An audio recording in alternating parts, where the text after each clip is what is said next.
Bienvenida, bienvenido a Spirit Almanac, un podcast de BSMT Yoga en el cual exploramos, haciéndonos preguntas, en ocasiones obteniendo respuestas, todo lo relacionado con yoga, filosofía y espiritualidad aplicada al siglo XXI. Mi nombre es Borja Sainz, cofundador de la metodología BSMT Yoga, y es un placer y un honor tenerte al otro lado escuchando.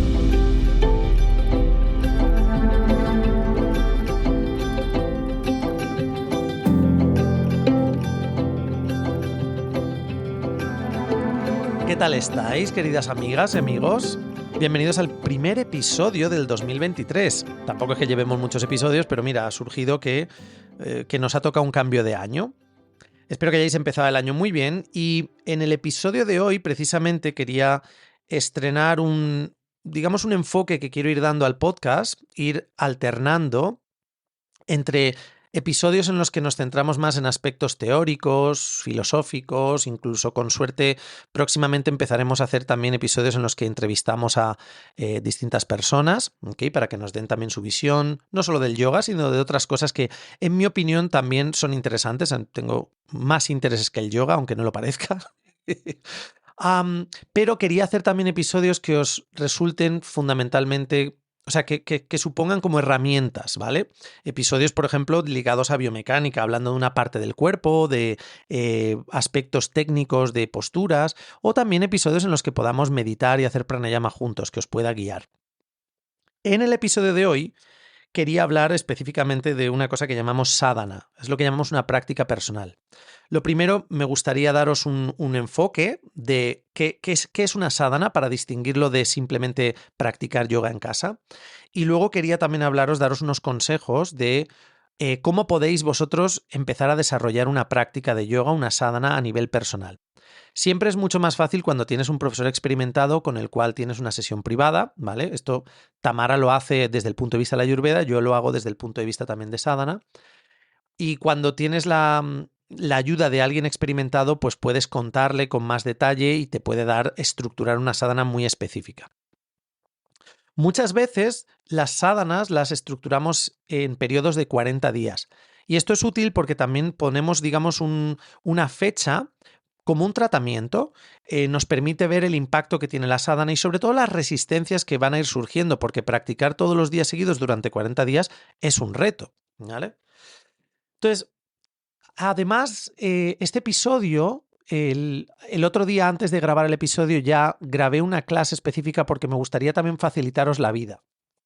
Entonces, Tamara y yo grabamos una clase cortita de 20 minutos de asana que quizás os puede facilitar la vida. Si tú no sabes muy bien cómo estructurar una sadhana personal, aunque yo esta secuencia que os he grabado pues no tenga en cuenta quiénes sois, sí que tiene en cuenta ciertos elementos muy comunes, como el tipo de vida sedentaria que tenemos hoy en día, etc, etc. Entonces, bueno, que sepáis que en Yoga Basement tenéis acceso a esta secuencia, a esta práctica que hemos hecho, Tamara hace de modelo y yo la guío, y que va ligada a este episodio del podcast. Bien, entonces mirad, lo primero que me gustaría comentaros es el momento o el lugar que ocupa una sadhana, porque quizás no es un enfoque para principiantes. Me gusta hacer esta broma, esta analogía del yoga como una relación de pareja, ¿no? ¿Cuál es la relación? ¿Cómo vas forjando una relación con tu práctica de yoga? Y hay tres fases: estar de rollo, de novios y casados ya, o pareja, digamos, ya afianzada, ¿no? Bien, entonces estar de rollo, todos hemos estado de rollo con nuestra práctica de yoga. Fue aquel momento en el que tomamos la decisión de apuntarnos a clases de yoga. Y aquí hay dos perfiles, están quienes, como en mi caso, empezamos recomendados o digamos enfocados en un estilo de yoga específico. A mí mi tía me dijo en su momento, cuando tenía 19 años, 19-20, apúntate a Ashtanga, ¿vale? Ashtanga es lo que a ti te va a venir bien. Entonces, hay personas que se apuntan a un estilo de yoga concreto porque dicen, oye, han hecho research y dicen, este es el estilo que yo quiero. Y luego hay muchas personas que empiezan, pues básicamente en el centro de yoga que les pilla más cerca. Y dentro de ese centro de yoga, pues acabarán en un estilo de yoga u otro, dependiendo de las circunstancias, ¿vale? De su nivel, de lo que le recomienda el profesor, etc, etc. Entonces, en esta fase de rollo, por supuesto, estás conociendo el impacto que tiene el yoga en ti. Y si te gusta, continuarás, y si no te gusta, lo dejarás. O cambiarás de estilo, de centro de yoga, o simplemente el yoga se quedará en tu caso en una práctica más que haces un par de días a la semana que te sienta bien, pero que lo compaginas con otras cosas, con hacer ejercicio y tal. Como el yoga es una herramienta más que tengo dentro de sentirme bien. Ok, después de esa fase, si cuaja, ¿vale? Si te gusta la práctica, pues os digo, la fase de rollo, si cuaja, pues empiezas una relación de pareja con el yoga, ¿no? Empiezas a ser novios. Entonces el yoga empieza a ser más importante en tu vida. Esto quiere decir que ya llevas meses o incluso unos años practicando. Y aquí es donde suele afianzarse esa relación con un estilo en particular o con un profesor en particular, porque es muy común que como alumnos generemos un vínculo con nuestro profesor de yoga, es decir, puedes practicar con otros profes, pero consideras que esta persona es a la que acudes generalmente para esa práctica de yoga más profunda, ¿vale? O a lo mejor solo tienes ese profe que este es mi profe de yoga. Es muy divertido cuando como profes de yoga nos toca hacer una sustitución. De repente, pues tienes un amigo que te dice, oye, Borja, ¿me puedes hacer una sustitución? Que es que estoy malo hoy, a ver si en tal centro. Venga, pues voy, tal, la clase es a las 7, tal. Y vas para allá y cuando entras, pues los alumnos se quedan con cara de decir, ¿quién es este? Y les tienes que decir, no, mira, que es que está malo y tal. Y es increíble porque ahí te das cuenta de ese vínculo que hay con el profesor de yoga. Aunque les vayas a dar el mismo de estilo de yoga, no eres su profe, ¿vale? Bien, entonces aquí es donde, a partir de este punto, creo que es importante el tema de la sadhana, ¿vale?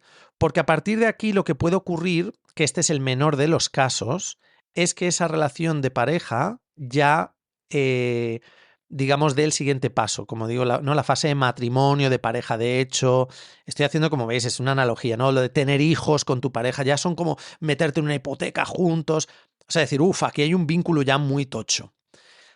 Esta última fase que digo de matrimonio es menos recurrente, ¿vale? Suele ocurrir, por ejemplo, yo antes he nombrado Ashtanga, que yo empecé a practicar Ashtanga cuando era más joven, pues por ejemplo la gente que lleva muchos años haciendo Ashtanga o estilos como Iyengar, es decir, están casados con ese estilo, llevan 20 años y solo hacen Ashtanga, ¿vale? Son profes o solo practican Ashtanga, tal. No me malinterpretéis, eso tiene muchas cosas buenas, pero creo que también tiene muchos inconvenientes y a la vista están. En la última década se han manifestado bastantes inconvenientes, ¿vale? Muchos de estos estilos con los que al final acabamos una relación ya, digamos, de matrimonio, lo que quiero que entendáis es que va a llegar un punto en el que va a haber una crisis existencial, como una crisis de pareja. Es decir, el estilo no cambia. Muchos de estos estilos siempre se aferran a la misma metodología, ¿vale? Luego puede que a lo largo de las décadas hayan hecho cambios puntuales. Muchos de estos cambios vienen dados por circunstancias un tanto oscuras, ¿vale? Que han surgido en esos estilos.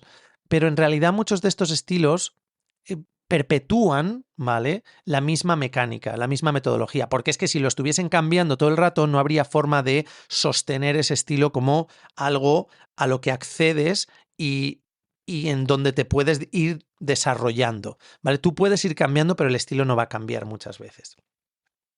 Entonces, la crisis existencial viene cuando te das cuenta de que todo el bien que te ha hecho tu práctica de yoga en los últimos años empieza a frenarse, de que ya no es ese refugio que era anteriormente, que cada vez te distraes más, que cada vez te llena menos, o que ya ni siquiera te sienta bien hacer esa práctica de yoga. Estás más cansada, más cansado o incluso tu cuerpo está quemado. Y cuando digo quemado es que en mayor o menor medida te estás machacando el cuerpo. Muchas veces estas crisis existenciales comienzan cuando después de un periodo de rollo, ¿no? Esa primera fase de relación con tu práctica de yoga, en esa fase de noviazgo ya de establecer esa práctica en los 3 primeros años, empiezas a darte cuenta que claro que has mejorado, pero ahora para mejorar más te tienes que esforzar más. Y muchas veces como el yoga está ligado al 90% con hacer asana, empiezas a forzar a tu cuerpo a hacer posturas cada vez más difíciles. Y ahí es donde va a depender mucho el profesor, ¿vale? Pero también depende mucho de las decisiones que tú tomes.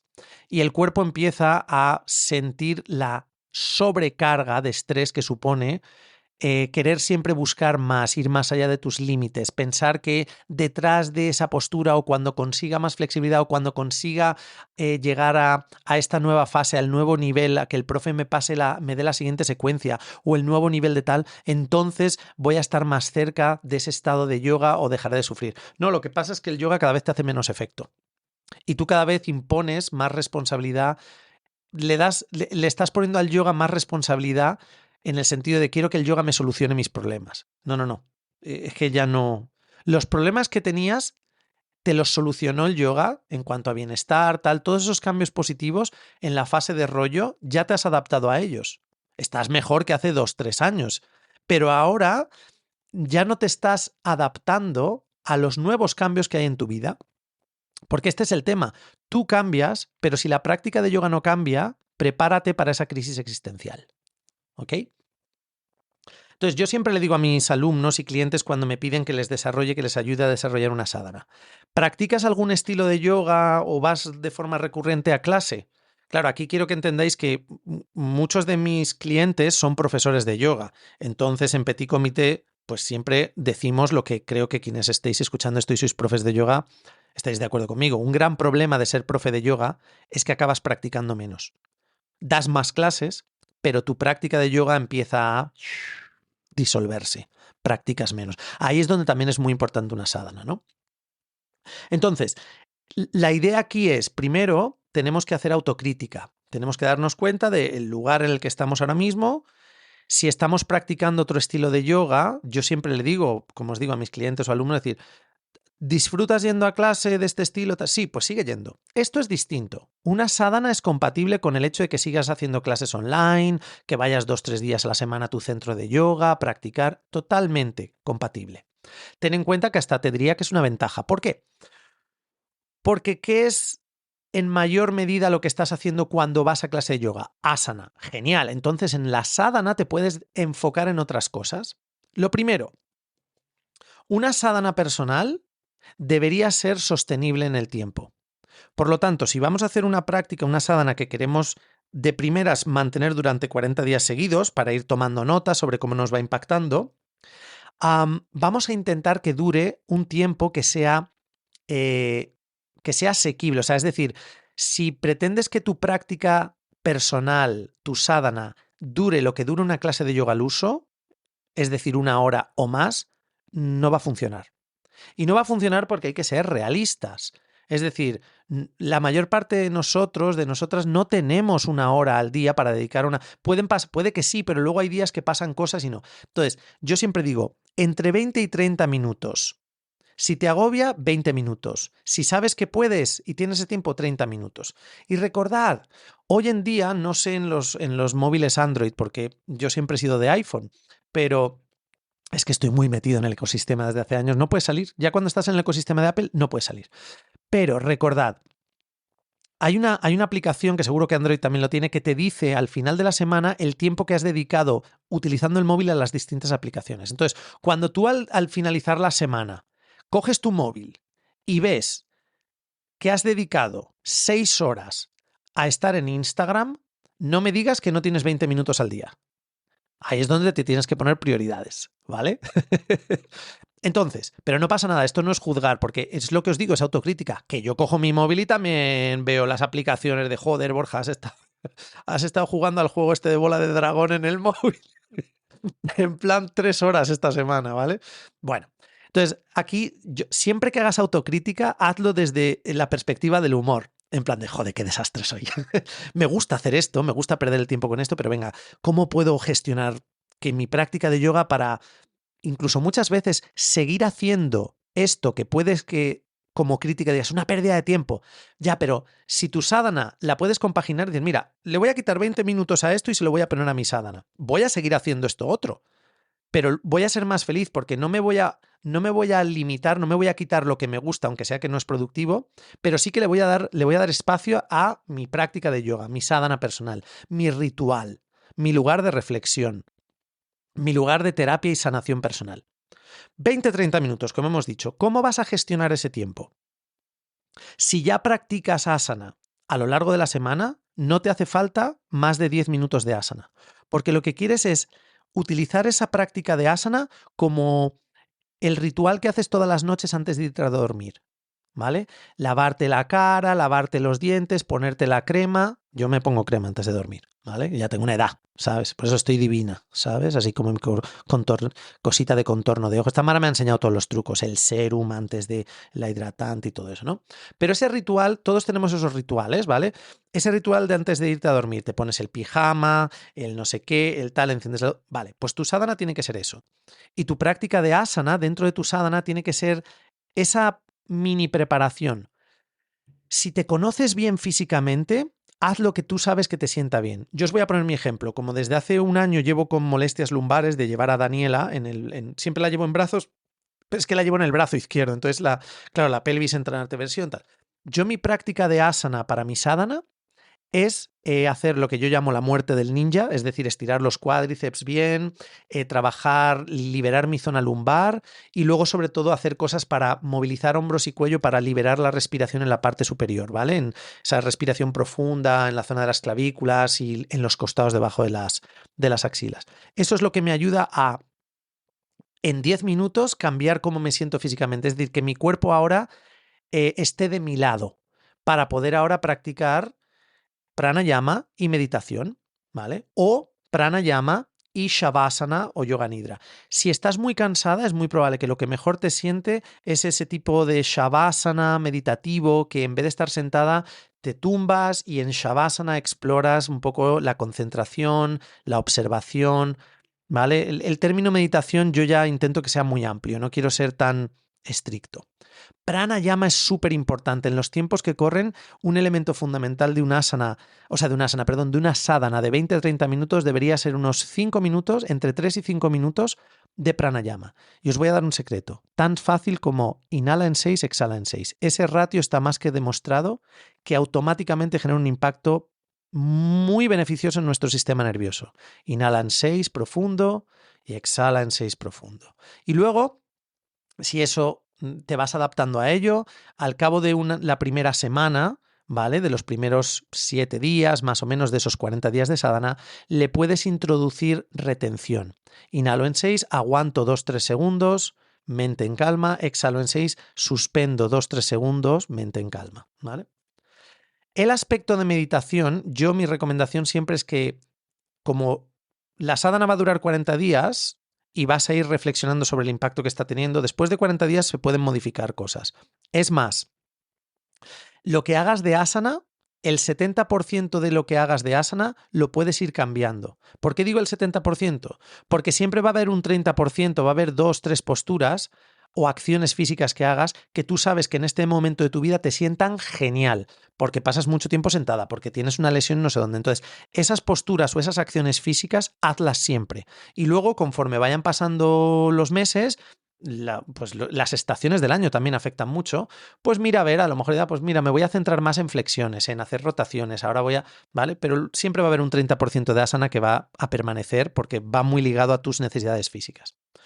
Entonces, el aspecto de meditación es muy importante porque lo que quieres con esa práctica de meditación durante 40 días es ver el impacto que te va generando. Pero es que ese impacto muchas veces has de convertirte en un observador, en un explorador de ese estado, de esos minutos que tú pasas en silencio con los ojos cerrados. Porque ahí es donde va a empezar a emerger a la superficie de tu mente, de tu atención, toda la mierda que tienes, que es la causante de eso que tú llamas estrés, ansiedad, tristeza, cansancio y tal. Es el combustible de eso que te produce todo eso que tú llamas negativo con esos nombres, estrés, negatividad, ¿vale? Y ahí es donde tenemos que aprender a relacionarnos con esta mierda está ahí y el mero hecho de que emerja a la superficie y la perciba ya se está purificando. ¿Ok? Entonces piensa que esos 20 minutos, 30 minutos máximo de sadhana, lo que estás utilizando ese tiempo es para incentivar un trabajo de limpieza con un contexto crítico y reflexivo. ¿Ok? No eres perfecta y tu sadhana no es para que te vuelvas alguien perfecto. No pongas a tu sadhana el peso, ¿vale? Sobre sus hombros de cámbiame, solucióname la vida. Eres tú. Tú ya te estás solucionando la vida cuando coges 20 minutos y los dedicas al silencio, a la introspección, le doy a mi cuerpo lo que necesita, le doy a mi mente y sobre todo a mi sistema nervioso lo que necesita con pranayama y luego creo un espacio de silencio para que se manifieste lo que sostengo. Primero das lo que necesitas y luego dejas espacio para que se manifieste lo que hay, sin juzgarlo. Joder, pues mira, me vienen estos pensamientos, total, no sé cuántos. ¿Vale? Por eso, para meditar hay que estar relajada. Por eso hacemos asana y pranayama, para poder estar en una situación más cómoda, para enfrentarnos y observar aquello que a lo mejor no es tan agradable. Y luego muchas veces sí es agradable, es decir, ay, qué gusto el silencio o ver mis pensamientos y no lidiar con ellos, ¿vale? No todo es negativo, pero que tengáis en cuenta que una sadhana, una práctica personal, la dificultad que tiene es que te va a poner sobre la mesa ciertas dificultades, ciertas resistencias que todos tenemos al cambio, aunque sea un cambio a mejor, ¿ok? Bien, vamos a una pequeña pausa porque yo no quiero liaros más, ¿ok? Esos son los 3 elementos fundamentales: el tiempo, ¿ok? Las metodologías, las herramientas y el enfoque. Tiempo, 20-30 minutos. Metodologías, asana, pranayama y algún tipo de meditación o estructura centrada en el silencio. Puede ser shavasana, puede ser yoga nidra, puede ser contemplación, ¿vale? El tipo de meditación que hagas, hay distintas técnicas. Mi recomendación es que pranayama y la técnica que utilices de meditación no cambien durante los 40 días que estás haciendo la sadhana. En esos 40 días, si en algún momento quieres cambiar las posturas que haces o tal, no hay ningún problema, ¿vale? No le des tanta importancia a asana porque no la tiene. Es muy efectiva la práctica de asana, sobre todo para el estilo de vida que tenemos, pero no hay que ser tan, no puede cambiar, no puedes modificar, ¿vale? Entonces, el tiempo, las metodologías, herramientas y luego el objetivo. El objetivo no es un objetivo de una meta a la que tienes que llegar, ¿vale? El objetivo en sí es la sadhana, es practicarla. Y las respuestas, lo que la sadhana manifieste, dará lugar probablemente a facilitar los objetivos que tú tienes en tu vida. Si el objetivo es poder dormir mejor, tener menos estrés, te lo facilitará. Si el objetivo es más fuerza de voluntad, te lo facilitará. Pero lo bonito de la sadhana es que eres tú. Y esta práctica está diseñada para ti, por ti. O por lo menos para ti, con la ayuda de alguien al que tú has informado de qué te pasa. Por lo tanto, hasta cierto punto sigue siendo por ti. Es decir, sí le estás dando un poco una información a alguien, ¿vale? Y te la está facilitando, te está estructurando la práctica, pero fundamentalmente esta práctica solo te va a servir a ti, no sirve para otra persona, ¿ok? Y lo bonito de la sadhana es que conforme vayas descubriendo cosas, progresivamente la sadhana va a ir modificándose para hacerse cada vez más efectiva, más enfocada a ti y aspectos más profundos de tu persona. Entonces, como os digo, vamos a una pequeña pausa porque Tamara también quiere daros ciertos consejos. Ya sabéis que tenemos enfoques distintos y 2 enfoques mejor que uno.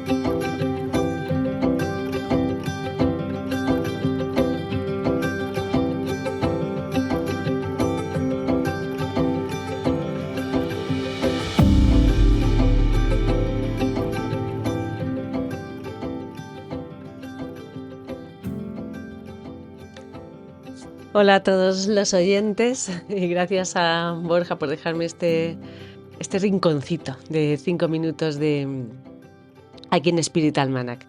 Ya sabéis que lo mío es más escribir y salgo un poco de mi proyecto de diarios de BSMT para compartir aquí algo sobre el tema de hoy, que es de hacer una sadhana y la importancia de una sadhana.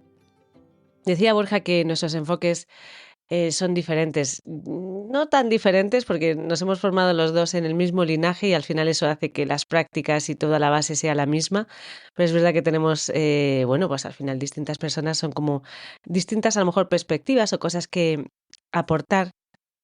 Y bueno, ya los que nos conocéis sabéis que sí hay cosas en las que no coincidimos, por ejemplo, Nadi Shodhana, ¿no?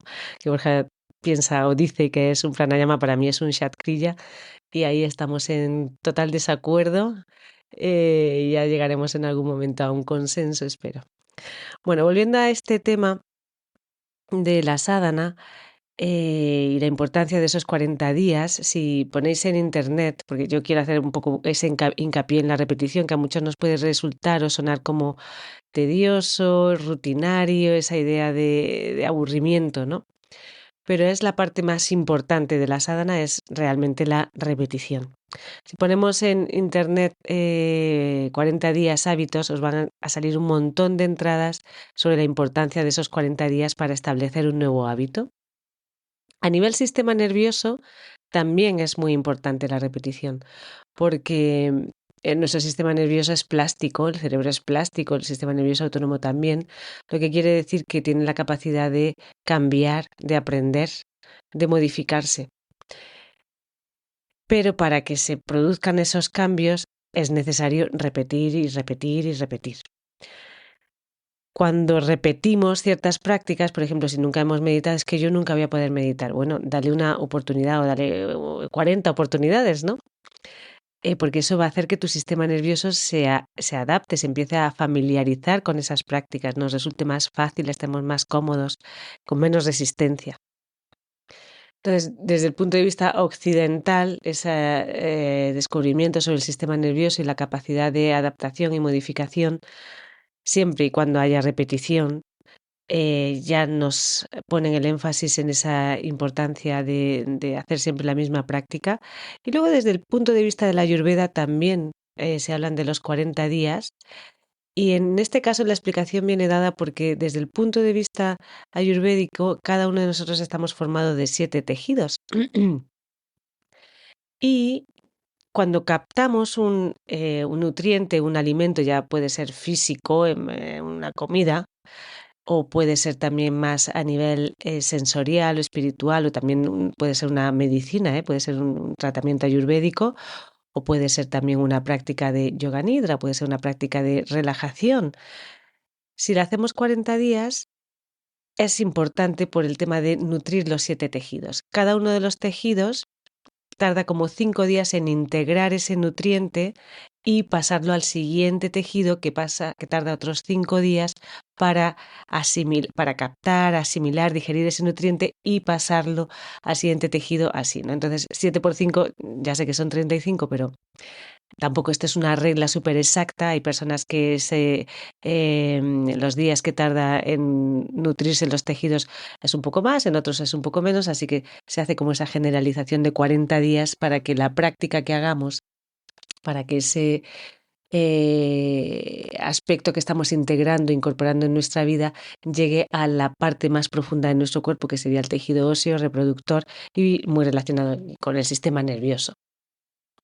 Así que la Ayurveda también nos da esos 40 días como muy importantes para que algo que hagamos o algo que estamos empezando a incorporar o a tomar nos nutra desde el interior, que salga como desde dentro hacia afuera. Por último, y para hacer ese énfasis en la repetición, hay una frase por ahí, que no me acuerdo cuál es el autor, y probablemente también la frase la diga mal porque hace mucho tiempo que la leí, pero siempre la pongo como ejemplo en esta idea de hacer la misma práctica, y es que si quieres encontrar agua o petróleo, yo lo utilizo más con la idea de agua, tienes que cavar en el mismo lado. Si hoy cavas aquí, mañana cavas a 1 kilómetro, pasado cavas hacia el este, el otro hacia el norte, nunca vas a encontrar agua, nunca vas a profundizar lo suficiente. Y en estas prácticas de la sadhana es lo mismo.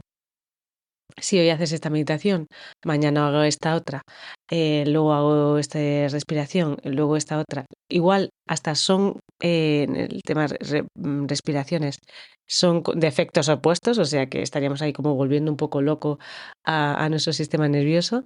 Y en el tema meditación lo mismo, si para familiarizarte con la meditación, para que, muy importante, aparezcan las resistencias, que es el elemento realmente transformador y que nos va a permitir aprender, necesitamos hacer siempre lo mismo.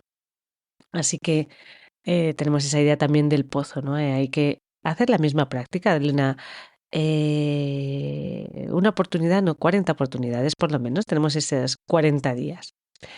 ¿Esto quiere decir que si una práctica me sienta mal, tengo que hacerla sí o sí, caiga quien caiga? No, La idea es que si te sienta mal, pues cambia de práctica y cuando encuentres una que no tengas esa resistencia tan profunda desde el principio, pues esa es la que vas a utilizar como tu sadhana. Para ello sí es verdad que sirve muchas veces, es de mucha ayuda un profesor, alguien que nos guíe, ¿no? Y nos oriente. Muchas veces no sabemos qué es lo que necesitamos, qué opciones tenemos, cuál es nuestro desequilibrio. Mm, Nuestro propio desequilibrio nos impide ver qué es lo que necesito, qué es lo que tengo que practicar ahora. Entonces, la guía de un profesor que tiene experiencia y que nos ve también desde fuera ayuda, ¿no? A diseñar esa sadhana de manera personalizada. No siempre tenemos acceso a un profesor de manera tan directa, por eso hemos grabado también esa clase así como un poco más generalizada que puede ayudar para empezar a dar esos primeros pasos en el tema de hacer una práctica personal. Yo también pongo el énfasis, igual que Borja, no tanto en la práctica de asana. La práctica de asana, de hecho, lo ideal sería que cambiara cada día, porque cada día nuestro cuerpo está distinto, nuestra mente también está distinta, nuestros tejidos van cambiando, los niveles de agua, etcétera, el nivel hormonal. Entonces vamos a necesitar prácticas diferentes de asana, shatkriyas, apanakriyas. El orden está muy claro en los textos. Shatkriya, apanakriyas, asana. Lo que no hay ningún texto es que nos diga qué secuencia de asana, qué asana va primero que cualquier otra. Entonces, es verdad que tenemos secuencias que se han dicho hace unos años, ¿no? Secuencias inamovibles.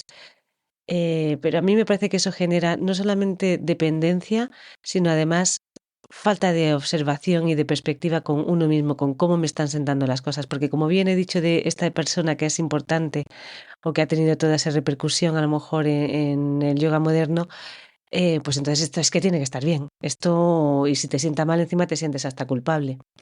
Entonces, a mí esas secuencias cerradas no me gustan por ese tema. Hay veces que nos ayudan al principio, nos guían para familiarizarnos con las asanas y demás y la práctica, pero también es verdad que generan dependencia y entonces ahí sí que hay que estar muy atentos. Por eso lo mejor es como diseñar nuestra propia práctica. Si somos principiantes, hemos grabado esa secuencia o alguna otra que ya habéis comprobado que os sienta bien. Y teniendo en cuenta que asana es secundario, es mucho más importante pranayama, que va a tener ese impacto inmediato en el sistema nervioso y, por supuesto, nuestra práctica de meditación. Y asana, pues, puede cambiar, pero también es mucho más cómodo si no sabemos muy bien qué es lo que tenemos que hacer en cada momento y nos vamos a quedar bloqueados en la esterilla en plan de, bueno, ¿y ahora qué hago? Pues tenemos una secuencia cerrada de asana y, y nada, y pa'lante, ¿no? Em, entonces eso es lo que quería yo también poner el énfasis, ¿no? En pranayama meditación, la parte más importante y lo que va a ser más transformador de la sadhana. Y un aspecto que también quiero recalcar es, vale que podemos tener a lo mejor esa secuencia guiada, vamos a poner el ejemplo, la que hemos grabado Borja y yo, o imaginaros, pues esta práctica de meditación que tienen en la plataforma, pues la voy a hacer porque me sienta bien, me gusta, tal. La clave está en, vale, que nos guíen esas grabaciones durante los primeros días, pero luego ya la práctica de sadhana tiene que ser en solitario, sin una voz que tosa siempre en el minuto 4, que siempre en el minuto 16 haga ese chascarrillo, diga esta indicación. No, lo suyo es, vale, los primeros días hasta que me familiarizo con la práctica lo hago con el audio o con el vídeo, pero luego cojo los puntos principales en un papel o sin el papel y ya lo que hago es la práctica en solitario, fundamental. No podemos tener esa dependencia de un profesor, dependencia de un aparato electrónico que ahora hay cobertura, ahora no hay cobertura, tengo batería o no. Y sobre todo tiene que ser en ese entorno de silencio. Para que sea como esa práctica realmente personal, ¿no? Y que podamos también estar como más despiertos y más sensibles a todas esas cosas que vayan surgiendo. Yo también anotaría, y ya son, bueno, pues tampoco lo quiero poner muy complicado porque si no es como, bueno, y esto también, vale, al final esto se nos va en una sadhana larguísima. Bueno, quien quiera, yo también sugiero y me parece muy importante anotar siempre al final de cada práctica. lo que nos venga a la mente. La parte de escritura es vital. Porque escribir es el momento de procesar, de digerir la experiencia de manera mental, físicamente. Y escribir me refiero a quizá es solo una frase. Quizá te viene en forma de poema, en forma de un dibujo. Cada uno nos expresamos de manera distinta, pero déjalo fluir, porque lo importante es hacerlo boli sobre papel. Ya sea dibujando, escribiendo, quizá freestyle y escribimos una parrafada larguísima, fabuloso. Pero es importante que sea con las manos. Este órgano motor, que tiene una conexión muy interesante con el cerebro, es muy difícil mentir con las manos. Y las investigaciones sobre el lenguaje corporal demuestran que las manos están más lejos del cerebro y al escribir no solo es un proceso sensorial, sino también un procesado motor.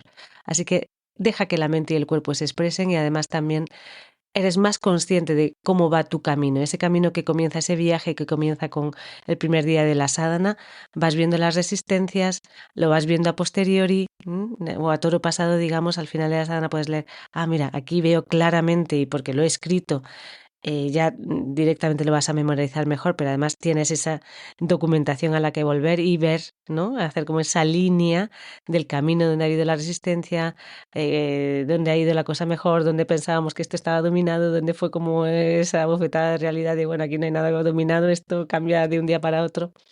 Entonces, la parte de escritura es interesante y además es bonito lo de tener como ese diario personal, ¿no? De diario de bitácora, ¿no? De esa práctica.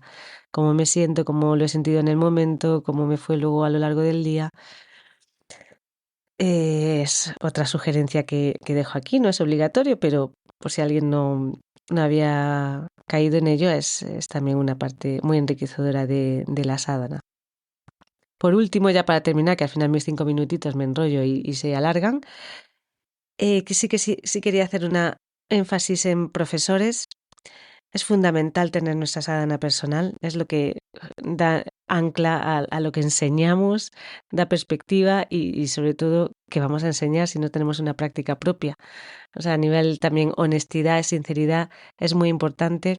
Siempre y cuando vamos a guiar a lo mejor a nuestros alumnos a hacer una sadhana personal, siempre para mí, y es como algo en lo que me fijo muchísimo de mis profesores, es que siempre buscan mi independencia y mi autonomía, que no sea dependiente de ellos, sino guiarme siempre de manera como totalmente con perspectiva y con mucho cariño, pero siempre buscando que yo sea independiente, que yo sea autónoma, que no tenga que recurrir constantemente a ellos.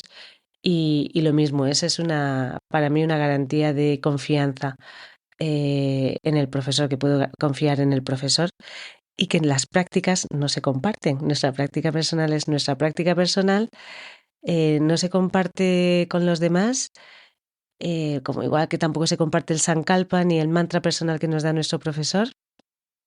Y que si tenemos esa necesidad de compartirlo, que pensemos en un par de cosas. Para mí hace alusión al ego, algo que tiene que ver con el ego cuando queremos compartir nuestra práctica personal, y por otro lado no nos damos cuenta, pero podemos estar haciendo un pequeño acto de violencia, de ahimsa, en el sentido de que vamos a provocar celos, quizá envidia, quizá esa sensación de comparación, porque yo no tengo esta práctica, ¿cuándo voy a poder alcanzar esta práctica? Joder, qué práctica más avanzada. Es que claro, es que yo, pero yo no tengo estas experiencias. Entonces, sin darnos cuenta, a lo mejor también generamos este tipo de charla mental en nuestros alumnos o en aquellas personas con las que lo compartimos. Y que cuál es el objetivo, además. No hay ningún objetivo, no tiene ningún sentido compartir nuestra práctica personal, a no ser que sea, pues eso, con la persona con la que nos va a echar una mano, ¿no? Y poco más. Hasta aquí mi colaboración sobre la sadhana. Gracias a todos los oyentes. Os vuelvo a dejar con Borja y espero que nos volvamos a encontrar en el siguiente podcast. Mil gracias, Tamara, por tu aportación, por tus consejos para una práctica personal. Nada, recordaros ese proyecto que ha empezado Tamara, las cartas de BSMT. Os dejamos abajo en la descripción de este episodio el link por si os queréis suscribir. Deciros que no, o sea, es la newsletter que tenemos en Yoga Basement, es algo que mandamos mensualmente. Esto es un proyecto específico de Tamara. Yo desde que la conozco siempre Tamara ha estado escribiendo, estudiando y escribiendo. Aparte la casa siempre está llena de cuadernos, pero Tamara escribe en cuaderno. Yo lo hago casi todo digital. Entonces siempre es muy gracioso. Cuando has visto un cuaderno de color rosa, es como Tamara, hay 46 cuadernos rosas, hay 29 naranjas, hay 76 cuadernos azules. O sea, de verdad, yo no sé de qué me estás hablando. Pero estoy rodeado. Mira, ahora mismo estoy grabando este episodio y hay, a ver, 1, 2, 3, 4, 5 cuadernos en esta mesita. Pero es que miro a mi alrededor y está lleno de cuadernos, ¿vale? Entonces, bueno, es como un... Al final Tamara lo que hace es mandar todas las semanas una carta llena de información, pensamientos, inspiración, prácticas, de todo un poco. ¿Ok? Es básicamente entrar en el universo de Tamara. En mi universo, pues aquí estáis aguantándome con el podcast. Y nada, recordar que con este episodio, la clase que hemos grabado podéis acceder en Yoga Basement. Ya sabéis, os suscribís a las clases mensuales y una de las clases este mes es la clase, digamos, que va un poco orientada a inspiraros para que podáis desarrollar una práctica personal. Poco más, nos vemos dentro de 15 días, más o menos. ¿Qué será? ¿Será el próximo episodio? No lo sé ni yo. ¿Qué pensáis? ¿Que yo lo tengo todo preparado? No, yo ya cuando llega la fecha límite digo, hostias, que hay que grabar. ¿Y ahora de qué hablo hoy? En el próximo episodio os voy a enseñar cómo hacer una tosta de aguacate. De esas que están muy ricas, ¿sabes? Para desayunar. Buenísimo, buenísimo.